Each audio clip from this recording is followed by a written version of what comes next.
Second, double push hands, two-way Shou. Next, we will explain the 4 directions push hands, two-way Shou. 2 people connect their hands along a horizontal axis. Both sides hold the opponent's elbow tip, forming the yin-yang fish stance. Viewed from above, our curved arms form a yin-yang fish shape. This is the Taiji diagram and Taiji posture. Then I thrust my palm upward. Ward off forward, then ward off diagonally upward.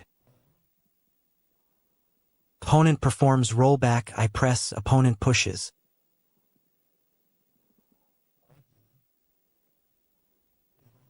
Push, I relax while they push to neutralize their force. Afterward, I thrust my palm and perform rollback. Opponent presses, I relax and push. Opponent performs rollback, then I press. Hands must thrust upward with spiraling luo xian along the center line.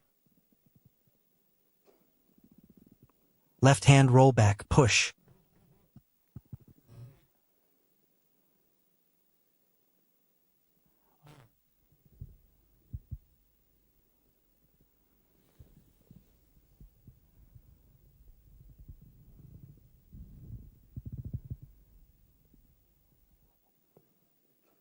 Now we will demonstrate the full sequence for you.